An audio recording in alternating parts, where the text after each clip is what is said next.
एक बहुत ही गौरवमयी वंश रहा है जिसका विस्तृत वर्णन करना बड़ा ही मुश्किल है। अर्कवंशीय क्षत्रियों की कुछ जानकारियां हम जानेंगे इस वीडियो में। इनका वंश अर्कवंश है। इनका मूल वंश सूर्यवंश है। मूल पुरुष शाक्य वंशी राजा जिन्होंने अर्कवंश चलाया। गोत्र कश्यप, वेद, सामवेद, उपवेद, गंधर्व वेद, प्रवर, तीन, कश्यप, अस्ति एवं दबर। सूत्र गोभिल, शिखा, वाम, कुलदेवी मां शीतला जो आदि मां दुर्गा हैं।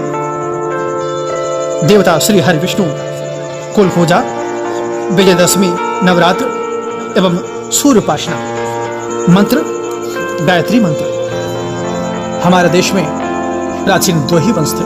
प्रथम सूर्यवंश, द्वितीय चंद्रवंश। विष्णु के नाभि से कमल, कमल से ब्रह्मा जी, ब्रह्मा से मरीच, मरीच से कश्यप, कश्यप से सूर्य, सूर्य से वैवस्वत मनु, वैवस्वत मनु के 9 पुत्र हुए और एक कन्या हुई। एक कन्या जिसका नाम इला था।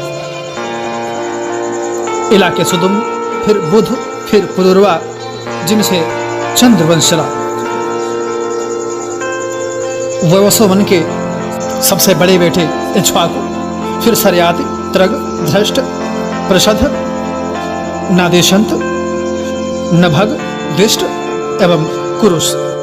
महाराज इक्ष्वाकु के 100 पुत्र हुए, जिसमें से सर्वश्रेष्ठ 3 ही पुत्र हुए, जो भिकुच, निमि एवं दंड। भिकुच के संसाद, पुरंजय, निपुंजय, कौस्तुभ, हरियाह, निकुंभ, सहतास्व, प्रसेनजित, योनास्व, मानधाता इत्यादि राजा हुए। फिर निमि राजपाट छोड़कर जंगल चले गए। वहां संतों का मार्गदर्शन किया करते थे। अपना एक आश्रम बनाया जो आज नैमिषारण्य के नाम से जाना जाता है।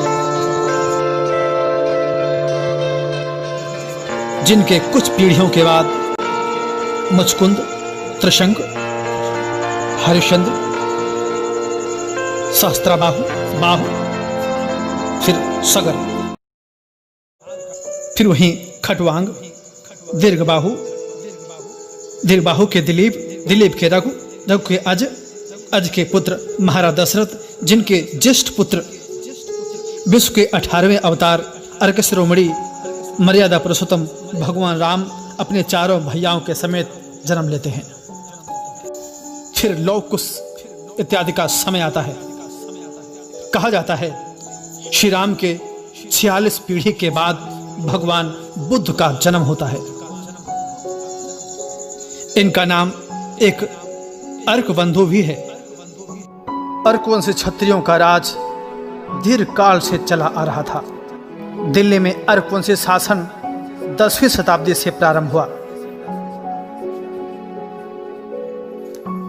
और अर्कवंशी राजा त्रिलोकचंद की 9 पीढ़ियों ने दिल्ली पर राज किया, जिनका नियति काल इस तरह है। राजा गोविंद चंद निसंतान थे। कुछ दिनों पश्चात उनकी मृत्यु हो जाती है। उनकी पत्नी का नाम महारानी भीमा देवी था। पति की मृत्यु के बाद 1 साल तक वह राजपाट चलाती रही। उसके बाद अपने धर्मगुरु हरगोविंद जी को अपना राजपाट सब कुछ दान में दे दिया। जी हाँ, जहां लोग आज राज की बात बताना भी उचित नहीं समझते, वहीं महारानी छत्राणी भीमा देवी ने अपना राजपाट सब कुछ दान में दे दिया। और इस कुल में यह कोई नई बात नहीं है। इससे पहले भी महाराज हरिश्चंद्र ने अपना राजपाट सब कुछ दान में दे दिया था। वही राजा रामचंद्र अपनी गति छोड़कर वन में चले गए। वही महर्षि दधीचि ने अपनी हड्डियां दान में दे दी।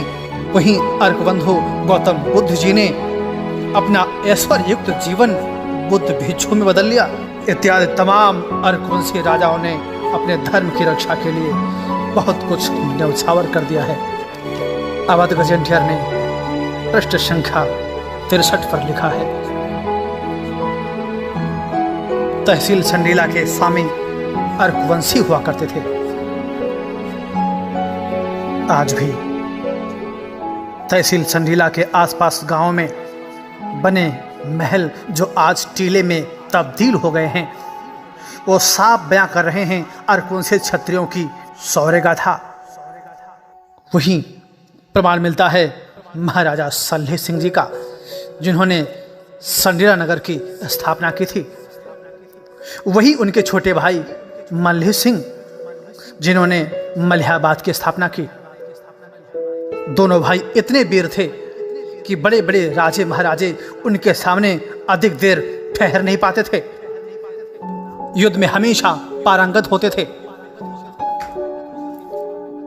लेकिन धीरे धीरे अर्कवंशियों का बुरा समय भी आया, जहां इनका राज संडीला, मलिहाबाद, हरदोई, मुरादाबाद, गढ़ी, साय नदी के आर पार इनका राज हुआ करता था।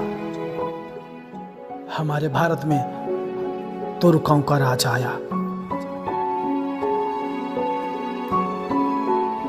तुर्कों ने एक तुगलक को संडीला भेजा, यहाँ की छठा छवि को देखता है और लौट जाता है। अवध गजेंद्र लिखता है, सन 1374 ईस्वी में तुगल शासक ने सैयद मखदूम अलाउद्दीन को संडीला पर फतेह पाने की आज्ञा दे दी। तुगलों ने संडीला राज पर धावा बोल दिया। तुगलों ने जब आक्रमण कर दिया, उनका आक्रमण देख महाराजा सल्ले सिंह एवं मल्ही सिंह दोनों भाई आज रण में कूद पड़े। हजारों सेना के साथ में वे भी लड़ने लगे। पूरा अर्कमंडल आज उस युद्ध में शामिल हुआ। यहाँ तक अर्कवंश की वीर छत्राणियां भी गौरव के साथ युद्ध में भाग लेती हैं। सैयद मखदूम के 3 पुत्रों को शीतल सिंह ने अपनी तलवार से टुकड़े टुकड़े कर डाले। तुगलों की फौज तुम दबा के, लेकिन तुगल बड़ा कट्टरवादी था। उसने अपनी फौज को और बढ़ाया, दिल्ली से फौज मंगाई और धीरे धीरे देखते देखते अर्कवंशी लोग परास्त होने लगे। इनकी संख्या कम होने के कारण समय ने इनको मात दे दिया।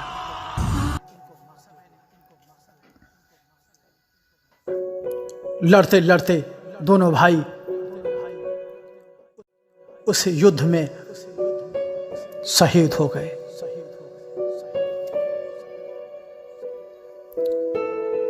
सारा राजपाट, कई गांव उन्होंने हथिया लिए।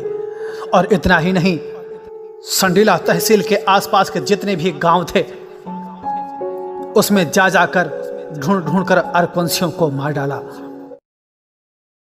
अर्कवंशियों ने अपना सब कुछ खो दिया।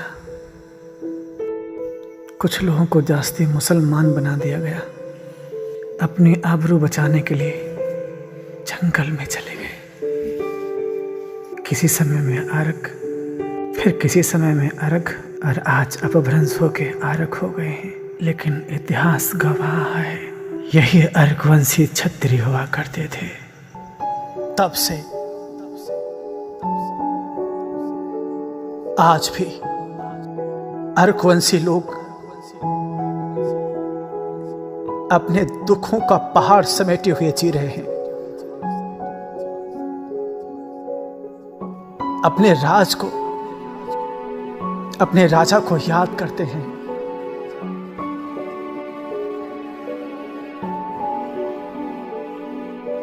अपने उस समय को याद करते हैं जहां अर्कवंश क्षत्रियों का प्रभुत्व हुआ करता था। आज अपने ही राज में वो प्रजा की तरह रह रहे हैं। धीरे धीरे तब से लेकर आज तक अर्कवंशी लोग अपने राज को पाने के लिए जगह जगह प्रयास करते रहते हैं, अपने राजा को याद करते रहते हैं जहां के वो राजा हुआ करते थे। आज उसी क्षेत्र में उनका सम्मान नहीं है, उन्हें अपमान की दृष्टि से देखा जाता है। अर्कवंशियों के लिए इससे बुरा दिन और क्या हो सकता है। दुख की बात तो यह है कि आजादी के 74 सालों के बाद भी इस वंश को किसी तरह की राजनीतिक भागीदारी नहीं मिली है। अगर दोबारा अर्कवंशी क्षत्रिय राजा बने तो ये उनके साथ न्याय होगा।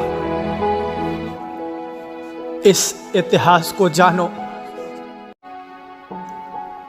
अपने पूर्वजों से मिलो, उनकी यादों में जियो। ईश्वर हमारे साथ न्याय जरूर करेगा, मुझे अपना मेरा खोया सम्मान जरूर दिलाएगा।